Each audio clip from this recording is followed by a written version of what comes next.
Hello and welcome to the World Wanderers podcast, your source for travel stories, travel destinations, and travel philosophy. I'm Amanda. I'm Ryan. And we're your hosts.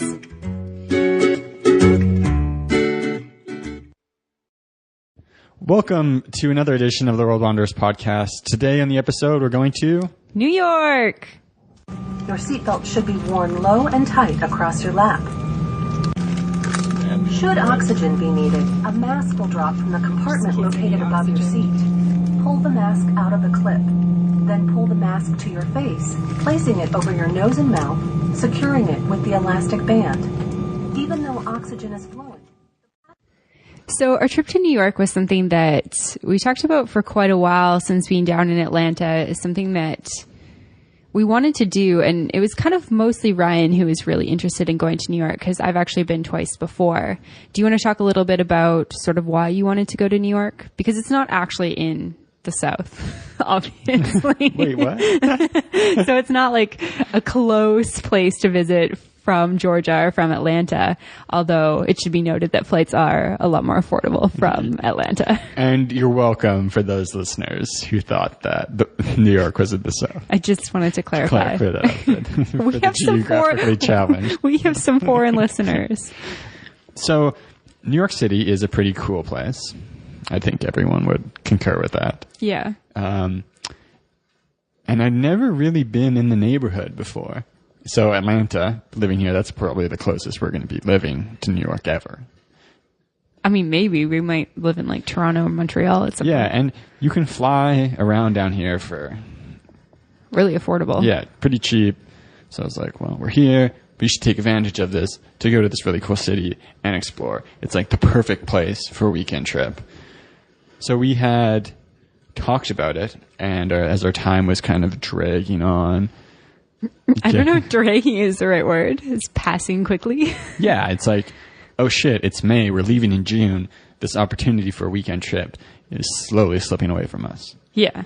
And for any listeners out there, for the podcast, we kind of set celebration goals. If we hit a certain amount of downloads, we make a note of it and say like, oh, hey, we're going to celebrate this by doing blah. So we had a goal for 15,000 downloads in a month. We were going to go to New York. And so we hit that in April. And we're like, sweet. Let's do this thing. Yeah, let's go to New York. So we are off to New York. Prepare doors for arrival and cross-check.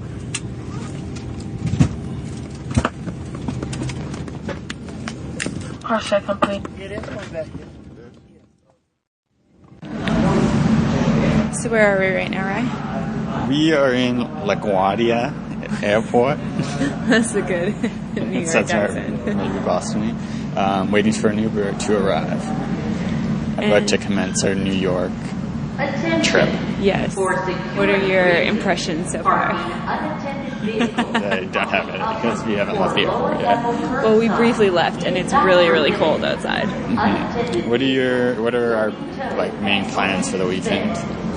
I don't think we've got a ton of plans. I think mostly exploring, walking around, getting some good food, having some fun experiences. What are you looking forward to the most?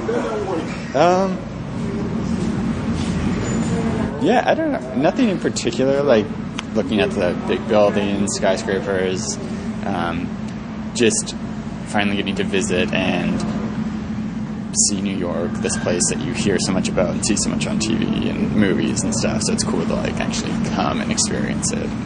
Yeah. See what it's actually like in reality. Yeah, definitely. And it's kind of fun because you and I are both laptop free this weekend. So it's really about exploring and getting the most of the weekend and hanging out and having a good time. Right? Yes. So we're just about to catch our Uber and we will check back in very quickly. So after getting into the city, we immediately went to our hostel and dropped off our stuff. It was too early to check in because we had a 6 a.m. flight out of Atlanta arriving at LaGuardia at about 8:30 in the morning. So it was much too early to check in, but we dropped our stuff and then we headed off to get some breakfast before setting out to explore the city.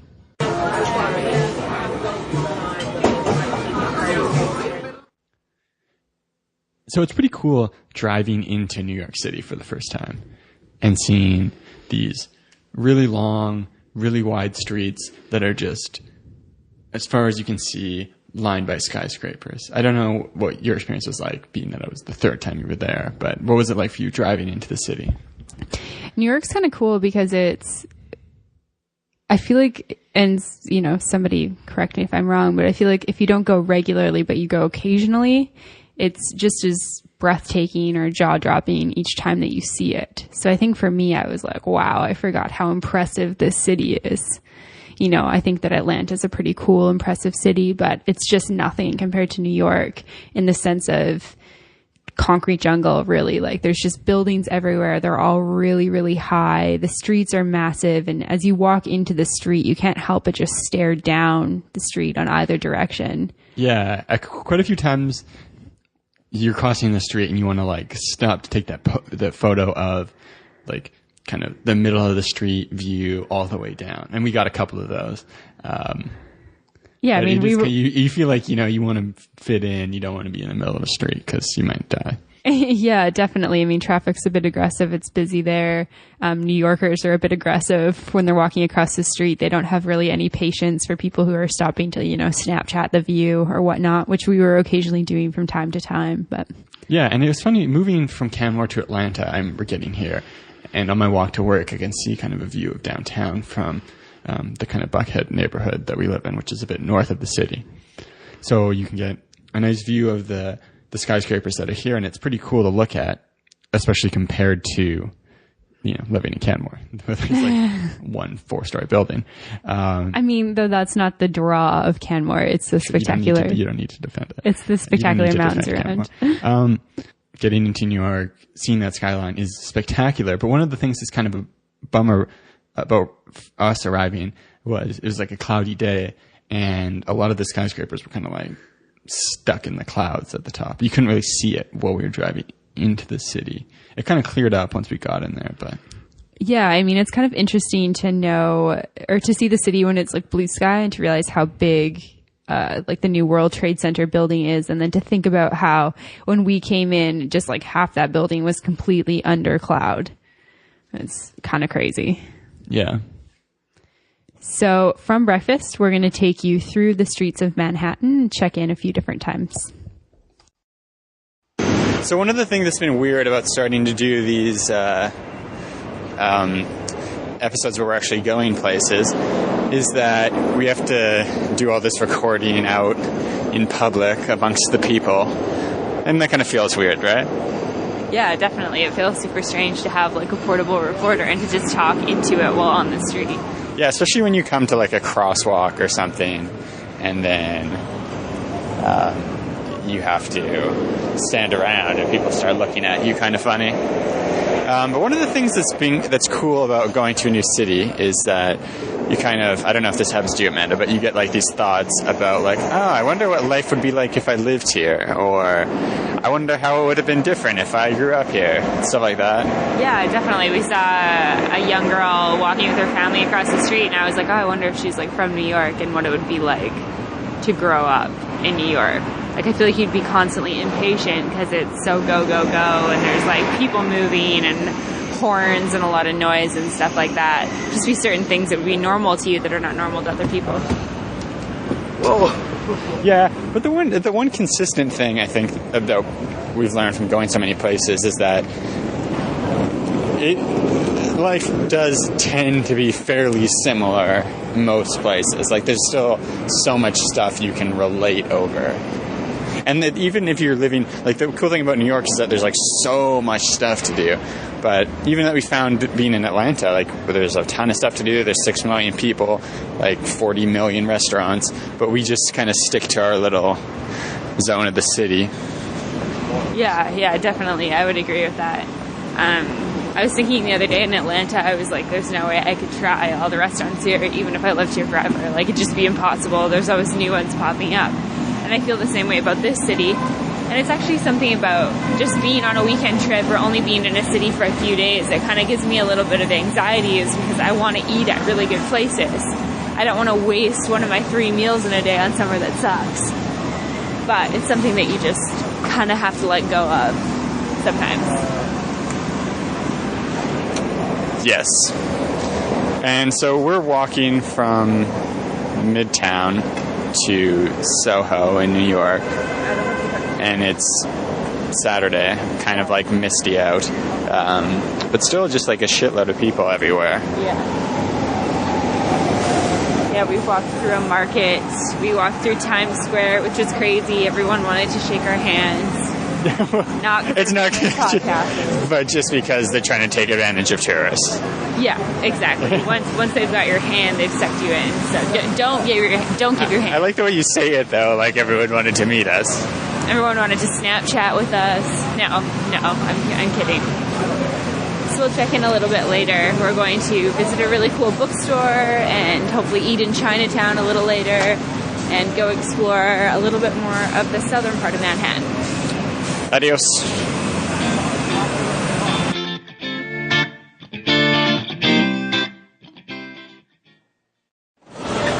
So we are currently in the heart of Chinatown in New York, getting some definite Asia vibes here. Lots of Asian people, language, food, smells, sights, sounds. It's a bit overwhelming, to be quite honest, but it's pretty cool. What do you think about Chinatown thus far? Yeah, it's very large and very authentic, even.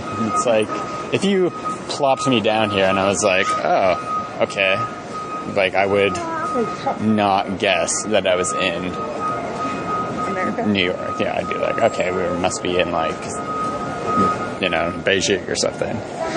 So it's cool. It's really cool how it's like divided right on Little Italy, Chinatown. So you get these like 2 super diverse cultural experiences like tucked right beside each other. I think that's the beautiful thing about living in a country where there's large populations from different places, different cultures mixing together and creating amazing things. Yeah, like cool markets with affordable fruits and vegetables that you can't normally get at your average grocery store. Yes, and we will continue to talk when it's not so busy.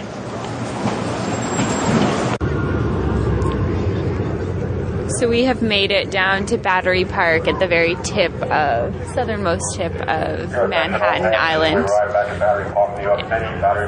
And as you can hear in the background, we're watching the boats disembark coming back from Lady Liberty. And so we have a pretty good view of the Statue of Liberty from where we are. I've been out there before. She's a lot bigger in person. Yeah. It's a lady. She's a lady. Statue. Yeah. So what's been sort of the highlight of your day so far? We've done a lot. Yeah, it's been really crazy. Had really good lunch. Yeah, so we ate lunch at Cafe Beau. No. Beau Cafe. Beau Cafe. But cafe spelled in like Vietnamese style. Yes. 2 words. So we'll put a link for that on the show notes, but it's a Vietnamese/French restaurant, which is just super, super cool. It was delicious. And we had that in Soho, Little Italy area. And so we left you in sort of Chinatown, Little Italy, and from there we made our way through Little Italy and into Soho, where there's a lot of really cool shops, really trendy area. And then we had lunch and made our way down to the World Trade Center Memorial, which is a pretty interesting thing to see. What did you think about that? The new building that's there, the World Trade Center 1 building, is pretty impressive. It's gigantic. Yeah, I mean, it sticks out over the Manhattan skyline. Yeah, it's kind of surreal feeling to go visit the site of the World Trade Center where it, Yeah, 9/11 happened. It's kind of crazy to think about being in that place.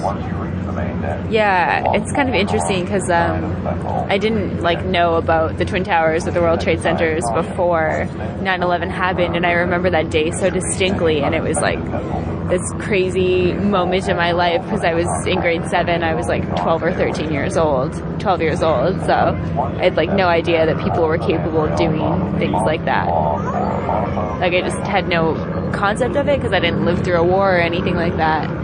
And I know for me, it's the first time I saw the holes in the ground where the buildings were, it was a pretty, surreal feeling. But what do you think about the memorial that's there? Do you think they did a good job on it? Yeah, I don't think I'm qualified to speak on if they did a good job with the memorial or not. We talked about this in the dark tourism episode we did a while ago. Right? It's always kind of interesting to see, the tourism industry built around the site of where something horrible has happened. Yeah. Where you're walking around and you see everyone taking photos. And you see people selling tours, learn about 9/11 from the people who were here tour, and you can go into the memorial and it's completely open, free, and it's pretty. I feel it's kind of two big multi-layered pools.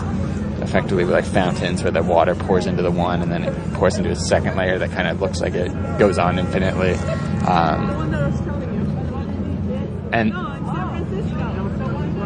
so it's pretty, I feel like it's an impressive memorial.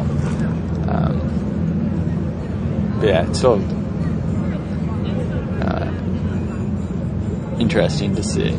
Yeah, definitely. I would agree with that. And then from there we made our way to the New York Stock Exchange, kind of checked that out, went and saw the big famous bull. It's interesting how, I don't know the history of the bull, but I'm curious how this giant, brass bull became so famous, because there's just people all around it. Well, I mean, at least, it's compared to, the bean in Chicago or something. It's at least this is, an object instead of just a big silver thing. Yeah, that's fair. It's kind of interesting, though, when things like that become famous, the giant mango in Australia, the giant banana. I think the bull here has a bit more cachet than the giant mango. Maybe. I think we talked quite a bit in our Australia episode, though, about how, just building something big is, a good tourist attraction. Good for your city, and right? It's spend money on building something big. Is it a bull market that's good, too, in economics? Finance. In finance. So it's I feel people start rubbing the giant balls on this bull and it's gonna bring you financial luck or whatever. But that's very much just one of those things that people do because people do it. Like kissing the Blarney It's Stone. If you get a if you're in, that's a very New York photo you with this bull. Yeah, which we didn't get because there's so many crazy people. Crazy, it's like a mosh pit. Yeah. It's it was like the Mona Lisa for brass bull. Yeah. Yeah, it's interesting, too, because as we walk down to Battery Park, there's a really beautiful statue with a bunch of people who are obviously, I think it represents people who came over on a ship and they were starving, hadn't seen land in ages, and they were so grateful to just be here. And it's nobody's taking photos with that. There's one person snapping a photo of that. Yeah, there's 100 people swarming the giant brass bull. It's just interesting how these things become so famous, and then because it's famous, other people want a photo with it without really thinking about what you're actually taking a photo with or what for. Mm-hmm. And it's always been an interesting thing to me, and it's something I get caught up in too. It's I want my photo touching the giant balls on the bull. I've got one from the last time I was in New York. I made my good friend Courtney, I tried to convince her to touch the balls. She was I'm too much of a lady, I'm not going to touch them. I was touch the balls. Just do it. But I feel we have accomplished a lot considering we got up at 4 this morning. Well, we've done a lot. We may not have accomplished much. Yeah, okay, so we've done a lot. We got up at 4 this morning for a 6 a.m. flight, and with a very stressful security check through in Atlanta. Just got on our flight at the very last minute. And we haven't napped, so I feel like that's pretty impressive. One for the books. Yeah. We didn't nap today. I mean, we walked a shit ton, too. I don't know. I feel like you're not giving us any credit. All right, we'll check in a little bit later. So after we checked in at Battery Park, we made our way back to our hostel up by Columbus Circle, close to Central Park in Times Square via the subway. And that was Ryan's first subway experience, and I've been on the subway quite a few times. I think it's a pretty efficient and affordable way to get around. Ryan wasn't the biggest fan. But we're going to not talk about that. We've had so many off-podcast debates about the New York subway. So. Yeah, wait for our subway episode where we'll talk about the London Metro versus the subway versus the Buenos Aires Subte versus the... What was the one in Germany? The S-Bahn or the U-Bahn? S-Bahn. S-Bahn. Inside joke. Anyway. Inside joke, and you don't get it because you just listened to the podcast. We'll probably do a Germany episode sometime soon, though. It's one of our few locations that we actually haven't done an episode on, so that's on our radar. Something potentially soon. Beep. So when we got back to our hostel... Is it a submarine? It's also on the radar. I feel like I was just like a fat person that got like... I don't know. Dumpstered out of the way. We went back. And we lied down for a little bit. We rested our feet. We were both pretty tired from our early morning wake up and then wandering the city for most of the day. Not napping as well. Yeah. I nap when I'm tired, okay? Don't judge me. Anyways, and then we went out for dinner, which was pretty anticlimactic, pretty mediocre. Yeah, we're not even going to mention the restaurant because we don't want you to go there.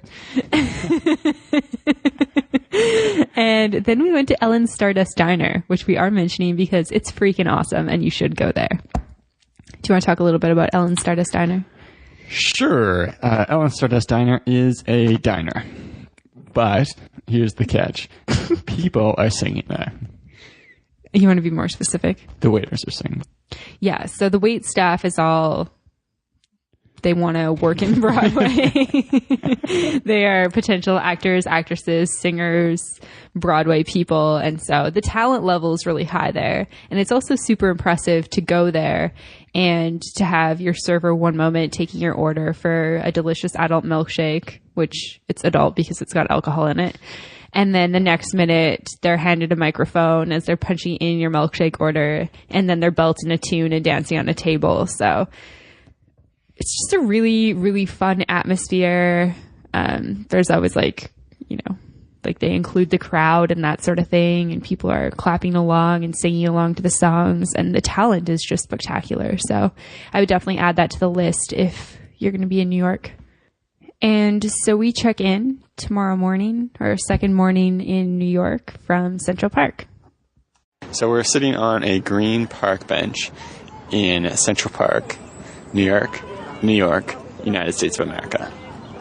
Great. Which, can you give the exact latitude and longitude of our location in Central Park? No. But we just finished up breakfast. We went over to the Upper East Side, where all the rich folks live. I think that might be a generalization. Did we see any... We didn't see any celebrities or any famous people or anyone who looked really... Everyone was really nice. I don't know. I feel like saying that everyone's rich is a bit of a stereotype. It's not exactly a bad stereotype. Anyways, we went to this place called the Bluestone Lane. Bluestone Lane? Yeah, Bluestone Lane. It sounds weird coming out of my mouth. Yeah, in Bluestone Lane, there's a few locations in New York. But we went to one that was, like Ryan said, on the Upper East Side, and it was actually located in a church, kind of like beside the church, which is kind of a cool location. Really nice, high, rounded ceilings. But definitely felt the price point of being on the Upper East Side. We should have taken a photo in there. It was pretty cool. It had like a vaulted kind of church-style ceiling because it was like in a church cubbyhole. It was kind of like a fractal version of the church. Yeah. But with coffee instead of people in robes. Yeah, coffee. We both had some good avocado smash, which was delicious. Just high price point, but somewhere I definitely recommend if you want a good cup of coffee or a good latte in New York. And now we are we took an Uber up there and we're going to walk our way back down through Central Park, stop at the Museum of Natural History, maybe check out the Museum of Modern Art, get our intellect on this morning. All right, so we're sauntering through Central Park now after going to check out the Museum of Natural History. A kind of like cloudy, cool, overcast day turned into a really sunny, vaguely warm, spring beautiful day here in New York, so it's pretty exciting. But how did you find the museum, Amanda? I thought it was really cool. I'm not a huge museum lover. I usually like to just look at them pretty quick, not really go to the ones that... Not really go to a lot of them, actually. Like going to the Louvre and stuff because it's famous, but it sounds so ignorant, but it's just, I don't know, I don't retain the information very well, and sometimes I just don't feel like it's what I want to be doing with my time. And I really liked this museum. I thought it was super cool. We got a pass to go see something called Dark Universe, which educated us all on the universe. It's much more information than I'd ever received about the universe, so that's pretty cool. It really makes you think about how much bigger space is than we really realize. What were your thoughts? Yeah, I really enjoyed it. I don't know. I feel like the last couple of museums we've been to, which I can't remember off the top of my head, haven't really done much for me. So this one, I wasn't like, it's the Museum of Natural History, so that's kind of like a famous museum. But going in, wasn't like expecting to be like wowed and super excited. But yeah, even from the first thing, we went into like Asian animals, and we were looking at these big elephants and all this other cool stuff, and then go to see part of the show called Dark Universe, which is a thing in the kind of planetarium theater that's narrated by Neil deGrasse Tyson, where it's kind of this like psychedelic experience of like just shooting through the universe and like going from like seeing galaxies to seeing solar systems to the planet Earth, and visualizations of dark matter and all this other stuff. You come out of that feeling like, whoa, like there's just so much like exciting information about stuff. And a little bit dizzy.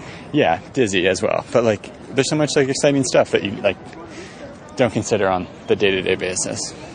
So that was really fun. And then coming out of that, we went to the part of the exhibition on human origins and evolution, where you get to see Neanderthal fossils, some like really, really old fossils of early human ancestors, which is pretty spectacular to see in person.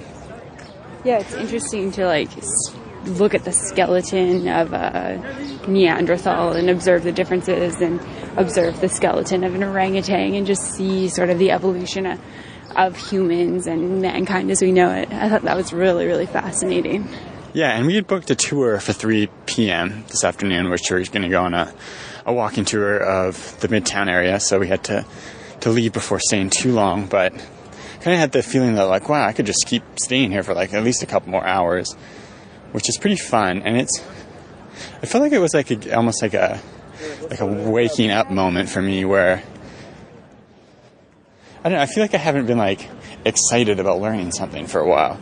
Just kind of been stuck in like routines maybe. And it's like, oh, I need to get a bunch of books on need to buy a bunch of books on physics. I want to start reading Carl Sagan and stuff like that. But would you recommend the Museum of Natural History? Oh, yeah. I feel like that was fairly obvious from all the things we said. Like, I don't think that there's any downsides, other than it's a bit pricey if you're on a budget. Like, it's something that I think we maybe wouldn't do on, like, a bigger trip, because our budget doesn't allow for a $27 museum entrance necessarily if it's $50 to $75 a day. But I mean, something to keep in mind for people is if you're going to travel to somewhere like New York, it is going to be a bit pricier, right from accommodation to the food you're buying. And it's just picking and choosing the things you want to do. So if you do like museums, if you do like natural history, you should definitely check it out. And if you don't like natural history, you should go check it out and learn to like natural history, because that's the world we live in.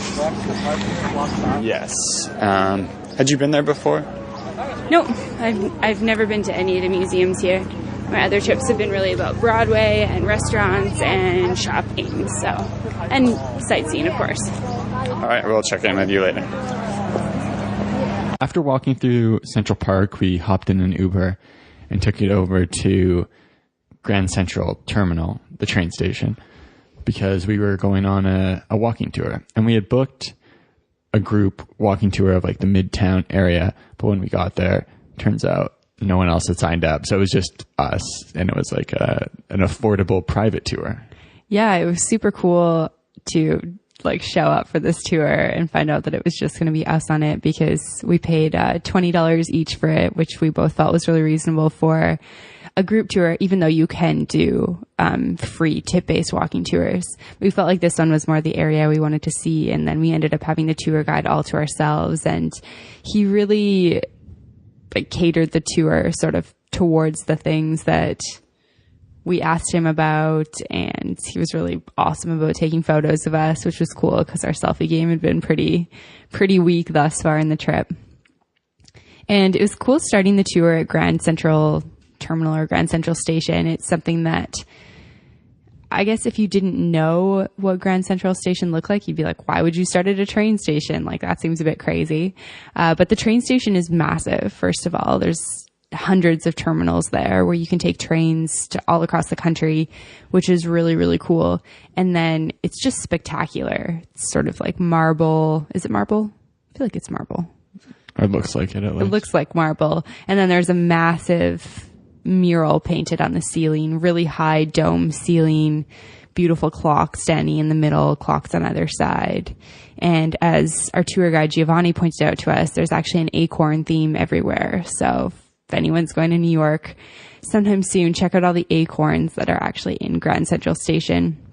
And we actually went and ate lunch there, which sounds kind of weird. Like, why would you choose to eat lunch at a train terminal? But there's a lot of really like fancy, higher end sort of restaurants that are actually in the terminal. So our lunches were pretty good. Yeah, the downstairs of the terminal is a food court, but instead of just your typical food court food, they've got quite a few really nice places. It's like definitely a higher end kind of food court. Yeah, and so what was the highlight of the walking tour for you? So we went to the big fancy public library, but unfortunately, since it was a Sunday, we weren't able to go into the reading rooms, but that would have been really cool. I'm a big fan of books, old books especially, so it would have been fun to get to check that out, but unfortunately we didn't get to go in there. But still, the library is pretty impressive, even what we did get to see. Yeah, pretty cool building. And then when you go around back of the library, there's a park called Bryant Park. I keep messing that up. Bryant Park, which is a really interesting park space. There's ping pong tables, bocce ball, some other weird game.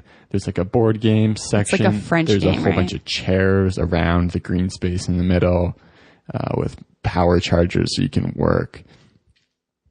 Just a very, very cool park with a ton of activities, very lively. It was a cool space to see in a city like that. Yeah, they offer boot camps and yoga classes on the green space during the week, Giovanni was telling us. And it's really cool because that's actually a privately owned park. So it's not run by government employees who don't really care. It's by, people who provide funding in the area. And Giovanni was saying it's a lot of wealthier people who work at the nearby companies. So they've kind of got more of their reputation sort of on the line. Like, they want to provide this really beautiful space, and it's super successful. Like, the reading area is just so cozy looking with books put out by the public library. And there's employees working there who help, provide, they'll get you the board game you want, or they'll like help you exchange the book you want, or they'll get you the ping pong equipment that you need to play, and just really, really cool concept for a park. I think that more parks should be privately owned, if that's what privately owned parks would look like. It's amazing to see how flourishing it is and how much there is going on there versus like, you know, if that small little block was just a city park, it would probably have like some benches and probably like, you know, run down. Maybe there's like a homeless person sitting in there. Yeah, definitely. There was no like homeless people there. There was, it was just like a really quiet, organized park. Like it was almost like something you'd see out of like a movie set. Like I was like, oh, this feels like it's not like a real thing, but it was just, everyone was so orderly and people seemed to like care about the space. Like there wasn't garbage there.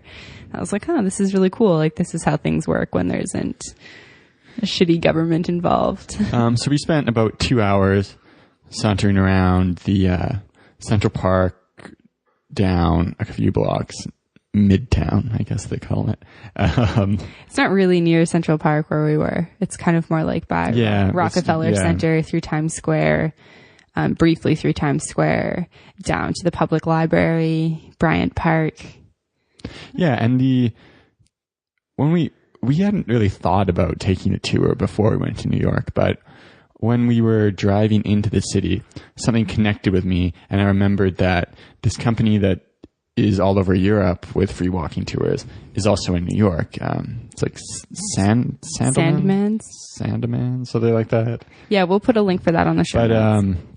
We did a ton of their tip-based walking tours when we were in Europe. Really enjoyed them as kind of a way to get to see the city when you first get there. But also it's awesome when you're backpacking because it's a cool opportunity to meet people. And so we were like, oh, hey, this would be a really cool opportunity to walk around the city, get to learn a few more things. And I hadn't been on a tour of a place we'd been for a long time, but it is, I guess we went on a bike tour in Savannah. Yeah. It is a really nice way to get to kind of deepen your knowledge of what you're seeing and like make your trip feel like a little bit more engaging. Yeah, and I think that that's something that I would recommend for people traveling in general. Like, see if you can get on some sort of like walking or biking tour on your first day if you can, because it really helps you to kind of like get a lay of the land and find places that you want to hang out at after. And talking to somebody who's local, who will most likely tour you around, is really cool because they can give a lot of awesome restaurant recommendations. Like you can tell them what you like to do and they can cater recommendations for that. So yeah, it's funny. We've done quite a few walking tours, quite a few biking tours as well. And biking tours are great because you get to go and kind of get like cast your net over a wider portion of the city.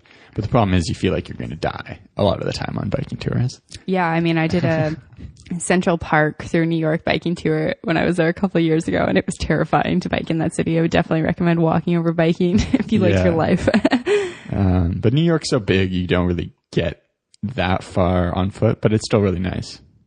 Yeah, for sure. And so we actually had the opportunity to talk to our tour guide, Giovanni, and he gives us a few reasons why he loves living in New York, as well as a few recommendations for people out there from a local. So here's Giovanni.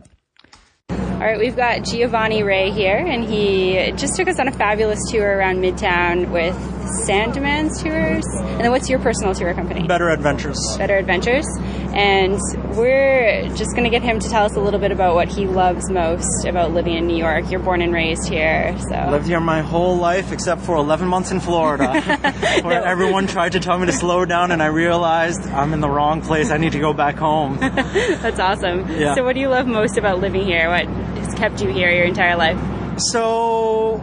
It's one of those things that you don't realize till you leave, right? And, living here, I've always loved the museums, obviously my friends, the restaurants, the food scene, there's so much to do here. But when I left, and I thought that's what I was going to miss the most, I realized in Florida, and I've traveled quite a bit, it's actually the energy by the people who live here. And, New York City attracts a very unique human being who wants to be in this really crazy city. Yeah. And it's a very driven city. It's a very go, go, go city. And I feel like the people who live here, they're really like swinging for their dreams. You know what I mean? Like, you go into a random restaurant, you're talking to a waiter, and they've got a PhD in like Shakespeare English. You know what I mean? Yeah. So I find that the people here is really what makes this city so unique. You know, it's almost like a salt lick, right? And it's like all these crazy driven human beings who are like, I want to be an actor. And like some people say, oh, okay, I'd love to sing, but they don't really do it. Yeah. You come to this town and there are people trying to do it. You know, and like everyone's trying to do something amazing. Me, it was creating this game at the Metropolitan Museum of Art. Like I wanted to create this complex goal showing everyone the whole museum in 2.5 hours. And I was like, that's impossible. I just did it. You know, so like everyone's trying to do something big. And to me, that's what I really love about the city. It's a city filled with like these humans that are all trying to swing for the fence, and we don't all make it. You know what I mean? It's a tough city. But the fact that we have one city where all these people are trying to do these amazing things, it's that energy that the people bring that I never thought that that's what I was going to miss. But like I leave the city and I'm like, why is everything so much slower? How come they're not moving faster? Why is everyone going so slow? And I'm like, oh, I'm not in New York, you know? And I'm not saying we're better than any city. In fact, I always say we're a little crazy. Everyone's going really fast. Yeah. But to me, as a local who's lived here his whole life, I can't live anywhere else. Because the minute I leave, I'm outside of my natural sort of habitat. Which is why every time I land in JFK or LaGuardia or Newark, as soon as I land, I'm like, finally, like I'm back in my normal place. And yeah, if I had to summarize what I love about New York City, it's the people. Cool. I love how you're like relaxed when you get here, and probably most people get on the plane to leave and they're like, That's me, 100%. I mean, I always say there's people who come here and it's a very transient community. And people come here and after a few years they're like, oh my God, I could never live here, raise a family, I wouldn't want to stay here. But then you have some people that are like, I'm screwed. I can't go anywhere else. Nothing else can replace what this city provides. Yeah. And it's always one or the other. It's really a serious love-hate relationship. And like, I love it, but I can only take it in doses. It's nice to visit. I would never live here. And you've got people that are like, I can't live anywhere else. I'm screwed. You know, like there's nothing else I could do what the city does. And there's always something to do. And, you know, I always say, if you come here and you're like, I'm bored, the city's not the problem. Yeah. You know? There's like literally more options than anywhere else. Yeah, and so if somebody only had like a day or two to spend in New York, what would be your top recommendations for them? I know that's hard because there's so much to do here. Honestly, and this sounds horrible, I'm like, you need to hire a guide. You can't do it all in one day. Now, a guide knows what to do. So like me, what I do in 8 hours, and they're done. By the end of their 8 hours, I'll go from Central Park all the way down to the ferry and maybe do Dumbo or Brooklyn. Yeah. You know, to hit like one little snippet. But if you only had one day, everything that's really important is from Central Park all the way south, which is a lot of ground to cover, but it's not a lot of ground to cover. We're talking about 6 miles. Yeah. You know what I mean? In reality, that's not a lot. But make sure you get from the top, from Central Park all the way down to the bottom, maybe Dumbo. That's one of my favorite spots where I like taking people to. Okay. But that's what I would say. And food, you need recommendations. Like, you really do. You need to do your research. The problem with my city, too many options. Yeah. It's just too many options. So when you come here, you end up going to Starbucks because it looks familiar, right? Totally, and you end up doing what you don't. But yet, if you ask someone who like really, really knows, and I'm someone who never ever hired a tour guide in his life until I became a tour guide. Yeah. And now that I've become a tour guide, I refuse to go anywhere and not hire for one day a tour guide for at least a few, because there's nothing that could replace that local knowledge, and hopefully by someone who's passionate about it. Yeah. You know what I mean? It is hard. I've had a lot of not great tour guides. And I think reviews are important, you know, especially nowadays. And I don't have to tell you that. Yeah. But honestly, I do think a guide is kind of important because there's too many options, too many things to do. And if you only have 8 hours, your time is valuable. Yeah, definitely. So is it really worth it to skip out and not do that? Now, I know, like I said, it sounds like a selfish push, but I do believe that now when I travel, I always hire a guide. Yeah. No, that's a really good recommendation. I think it's something that we've learned through our travels as well, is like getting insight from people who live in that city is so key. It's so key. And, you know, like, I hate to say it, I went to France and I had a friend there who's been living there for 6 years. I was like, where do you? She's like, I don't know. And she gave me recommendations. After 3 days, I was like, okay, I got to start doing my own research. Her recommendations are horrible. You know what I mean? Now, a guide, they've got to get reviewed later. Now, I'm not going to review my friend, but like, if I'm giving you a recommendation, I better know that it's good. Yeah. Because if it's horrible, I'm going to find out about it the hard way, right? Yeah. And I just feel like that's what I do. Like, and I guess it's the New Yorker in me. I feel like whatever you do, you should do it really, really well. Yeah. So like when I do what I do, I'm really giving the best that I could possibly give every time, and that includes my food recommendations, which I personally take very seriously. Yeah. You know what I mean? I want you to leave my town thinking, wow, they have the best food ever, and I want you to go home hating your next meal. You know what I mean? But and I realize not everyone's going to do that, especially when you come here, and if you don't have that information, you'll be waiting in line for an hour in Shake Shack when you could have gone to West Third Common and had a ridiculously burger for half the price, almost the same price. Yeah. And would have blown your mind because it's totally different and unique, special, secret thing going on. Yeah, I love that. Do you have any other questions? But yeah. Cool. Well, thank you so much for your time. And how can people find you? The nyctour.com, TheNYCTOUR.com, or just Better Adventures. But I'm kind of like, I have other tour guides, but I am kind of a one-man show in a sense. Cool. And no one could provide, I can only imagine myself to a certain extent. I have a hard time having other people, but I know I'll never grow hugely that way, but luckily I love what I do. Yeah. So it's not a problem. Amazing. Well, thanks so much, Giovanni. Yeah, no problem. Thanks again to Giovanni for being the guest feature on this episode. Yeah, definitely. Super cool to chat with him. Yeah, and it's been fun, kind of awkward as well, getting to the point. Well, okay, let me rewind. So we're still testing the waters with these location episodes, and on our Charleston one, we had a few friends there, so we were thinking the whole time we were in Charleston, we should get a clip, we should do this, and we kind of put it off to the end, and then we did it. But it was friends, so it's easier. In New York, we were like, okay, we need to get someone onto the episode who's local, who can talk about being a local New Yorker. But I don't know, we kind of put it off, and then at the end of the tour, it was we were looking at each other should we ask? I don't know. Trying to communicate with our eyes. Which after 7 years of dating, we're kind of okay at. Yeah, but so we did ask Giovanni, really thankful for him coming on. And it's been fun reaching out to people and having extra voices on the podcast.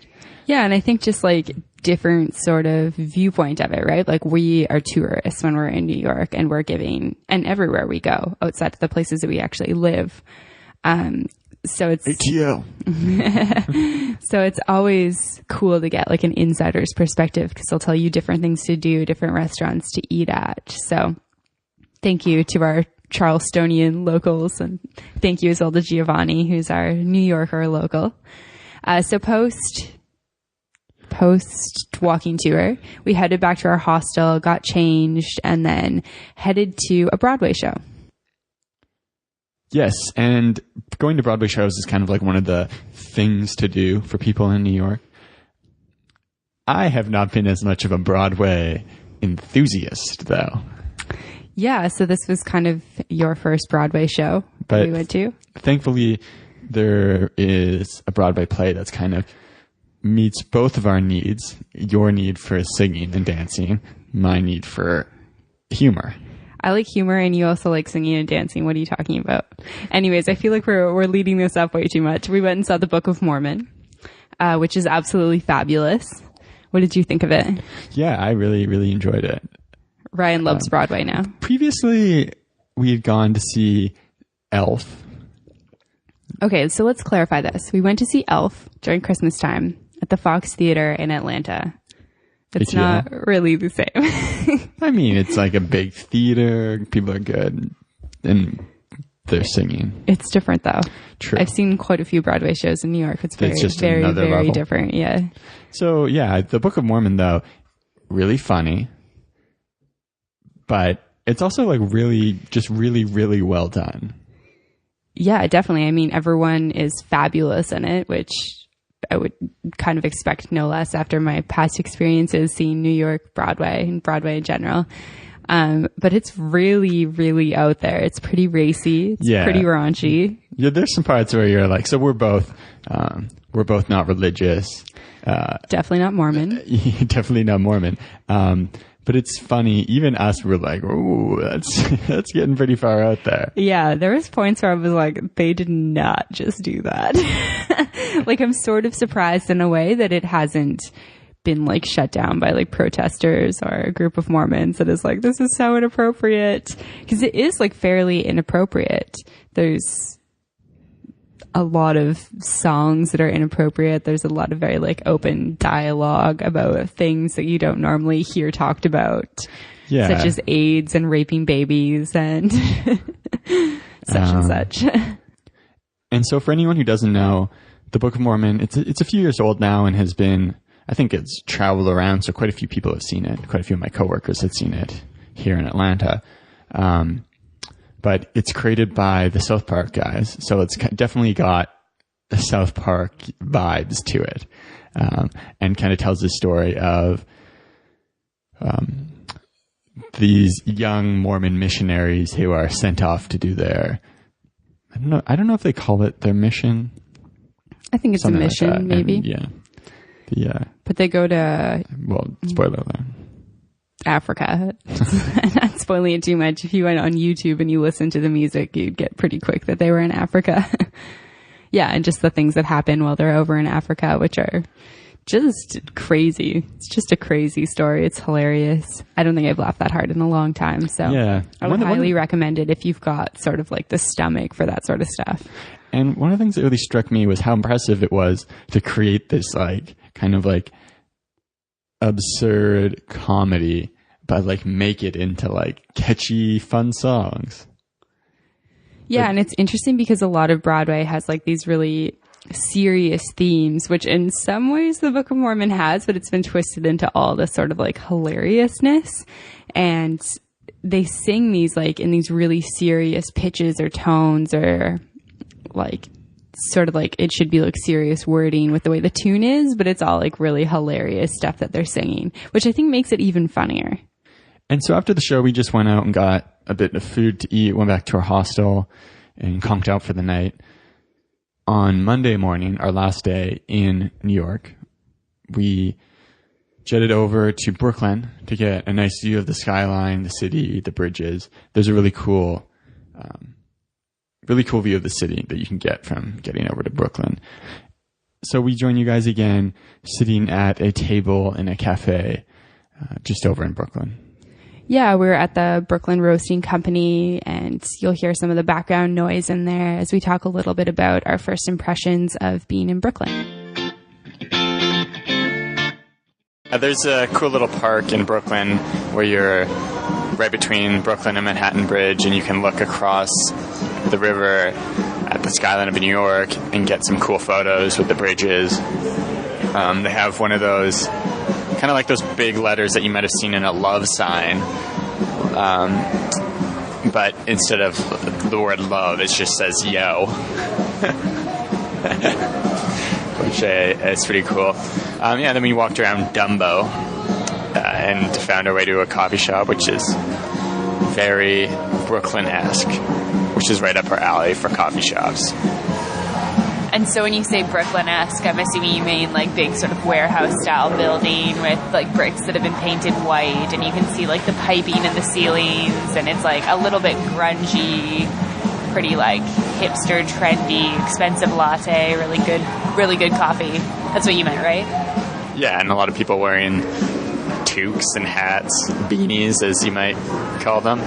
Yeah, so today's our last day, and we're going to leave Brooklyn, saunter across the Brooklyn Bridge, and hopefully go up to the World Trade Center if it's not too crazy. And then, check in with you guys later in the afternoon before catching a flight back to Atlanta.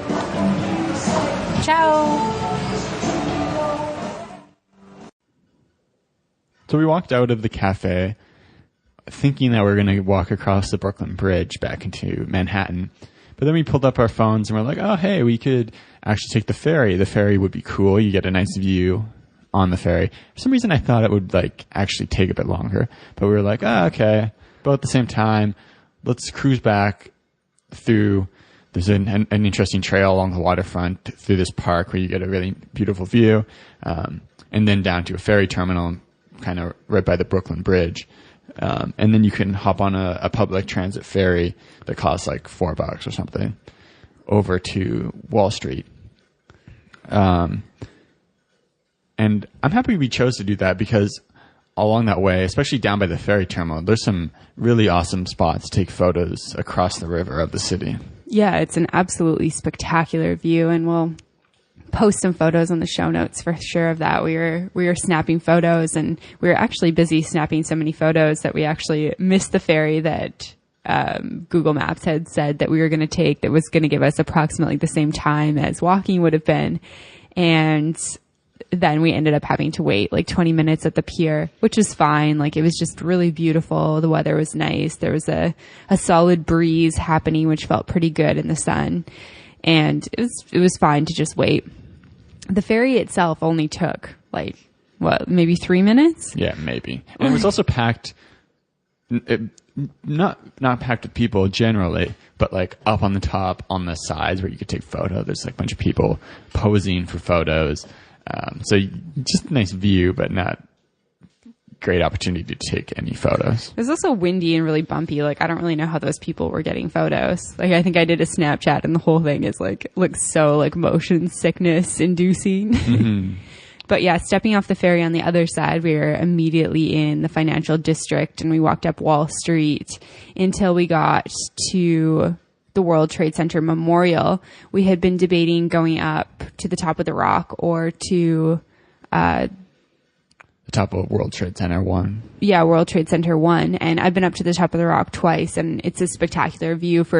So for anyone who's going to New York, I would definitely recommend going to the top of that building. You get a beautiful view of the Empire State Building from one side and a really, really picturesque view of Central Park and the Upper West and Upper East Side of Manhattan from there.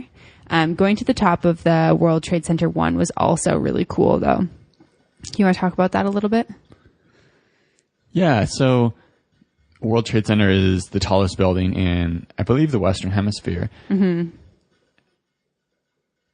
And you get, I think the coolest part about it for me is you get into the elevator on, I think, somewhere below ground level, and the entire elevator has screens all around it.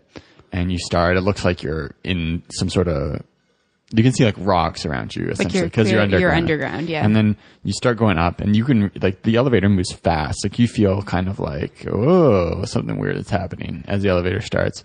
And you pop out at ground level, and it's like New York, it's something like 1500. So really before development had started at all, it's all forested. And each side of the elevator, you can look out and see the view from that angle. You're moving really fast though. And as you continue up, time continues moving. So as you're 100 feet off the ground, you're at something like 1650 and so on as you move up, and you can see a few buildings start, and then skyscrapers rocket up, and then, modern buildings pop up around it, and then you hit the top and you're on like the 100 and something floor. Yeah, you're just like so far up. Get out and you have this massive view of everything around you, because you're on top floor and it's glass of room. Yeah, and it's kind of like, it's circular at the top, so you can walk all the way around and you just see like as far as the eye can see in Manhattan over towards Staten Island into New Jersey. You can see like all of Brooklyn. So it was cool to look down and be like, whoa, we just came from like right there, which is something I always really like about being able to be up high. In terms of the view in comparison to other buildings that you can go up, I think that you can't get as good of a photo because it's all glassed in because you're so high. They don't let you out. And when you go to the top of the rock, you get a really like open, you're on an open viewing platform. So you get really good photos. So I think that was the biggest difference for me, is I was like, wow, this experience is really, really cool, but to capture it was really difficult.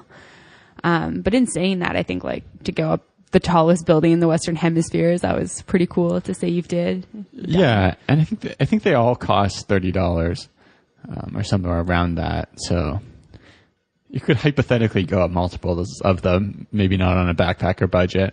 I definitely think it's worth going up one though.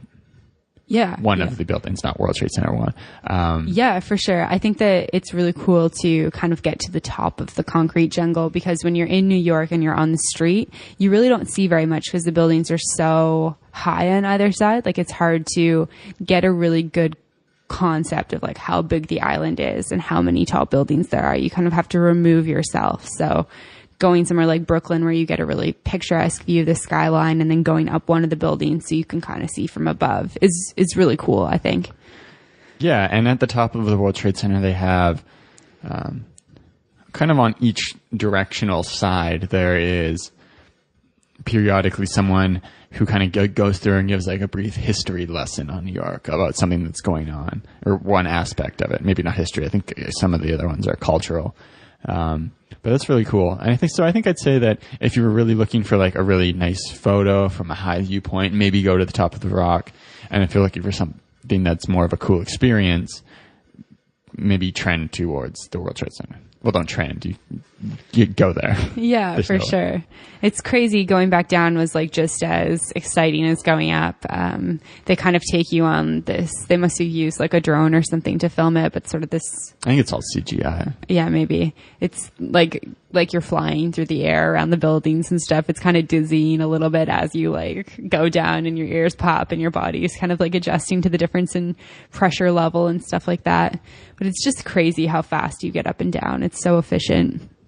And from there, we made our way to Chelsea and we walked on the High Line to Chelsea Market. And this was something that we had been recommended by a friend to do. Roy Madigan, who's been on the podcast a number of times, told us to do that. And I thought that was a really, really fun thing to do. It was something that I'd never really heard of, something that I'd never done in New York before. And the Chelsea Market was awesome. Like, we had a hard time picking which restaurant to eat lunch at. And we settled on a Japanese Mexican fusion. So they make like Japanese tacos. And as I'm thinking about them, my mouth is beginning to water. Yeah, it was really, really good food. And it seemed like in Chelsea Market, there was a ton of really good food options. And it's connected to this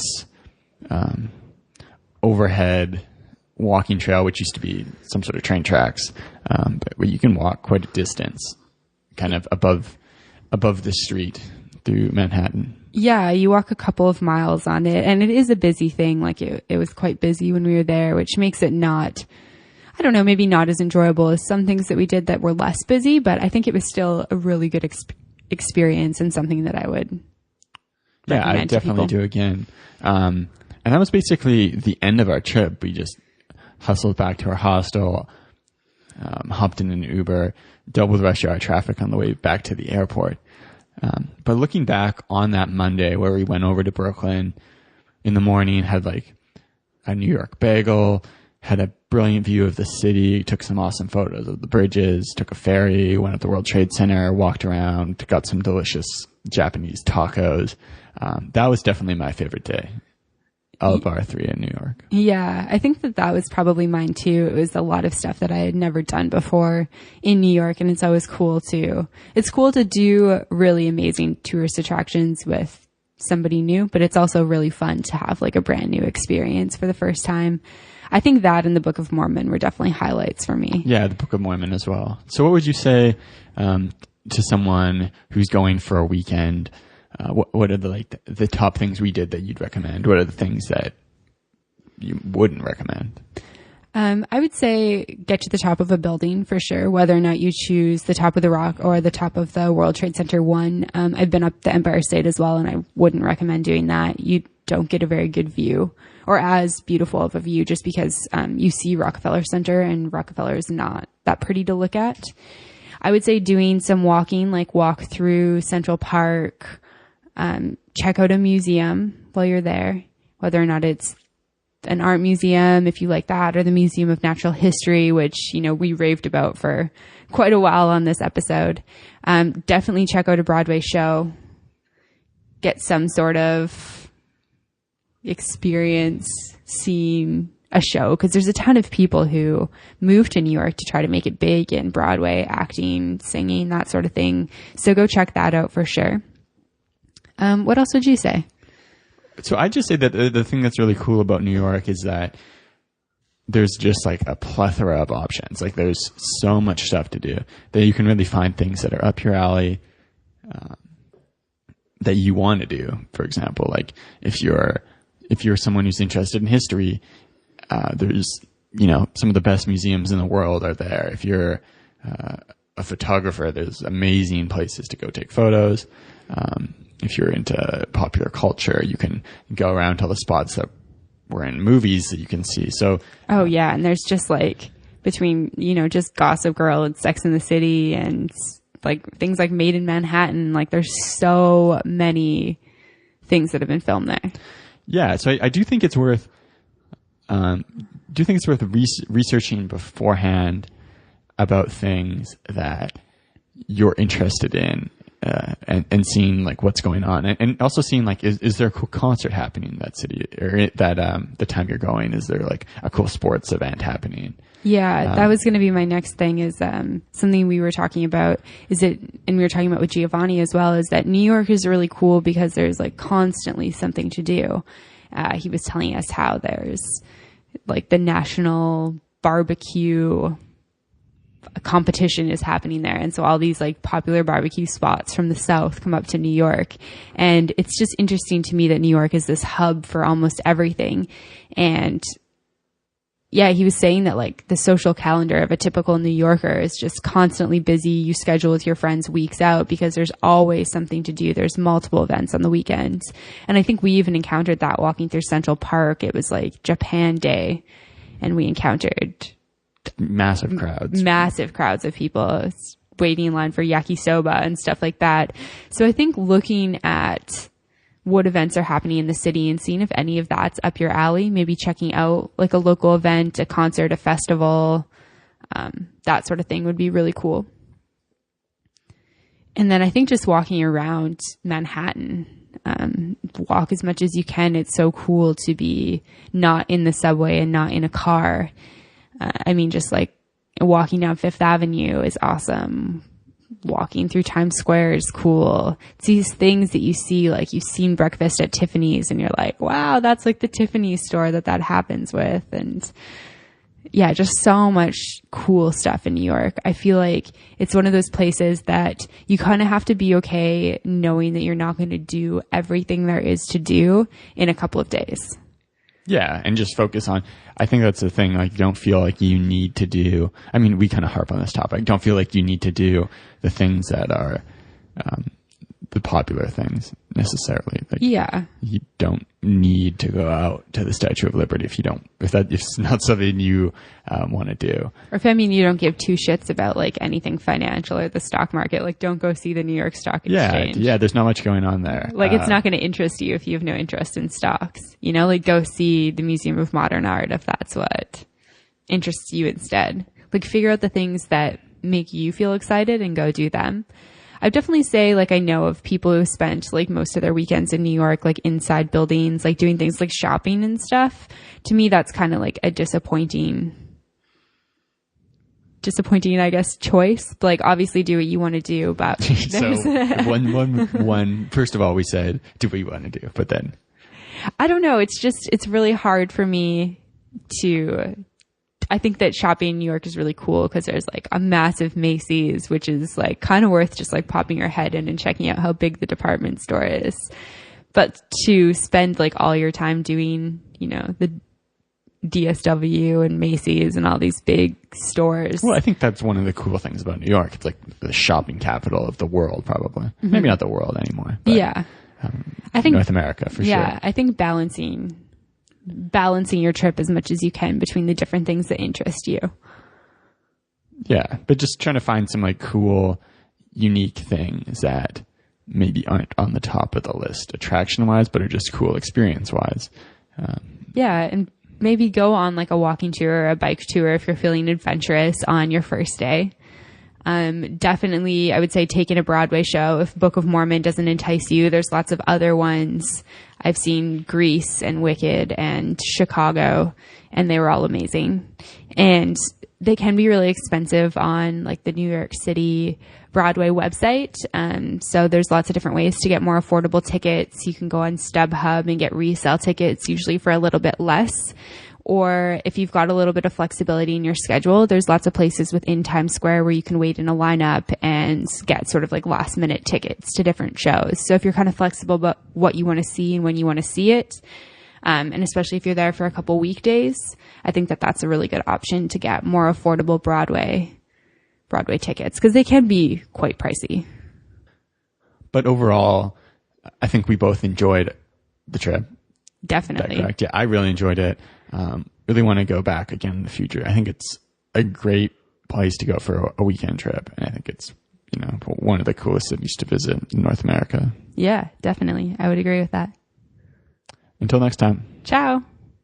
Just ladies and gentlemen, exit all your cell phones be in airplane mode, which means no talking or texting capabilities at this point. Once again, we do exit all your cell phones be in airplane mode. Captain Chris is in command with First Officer Jacob. Time from takeoff to touchdown is approximately 2 hours. To find more information, relevant links, and photos talked about in this week's episode, check out theworldwanderers.com. If you have a question, comment, or feedback, send us an email at info@theworldwanderers.com. Join our community on Facebook at The World Wanderers or on Twitter at World Wanderers 1. As always, thanks so much for listening. Have a great day. Bye.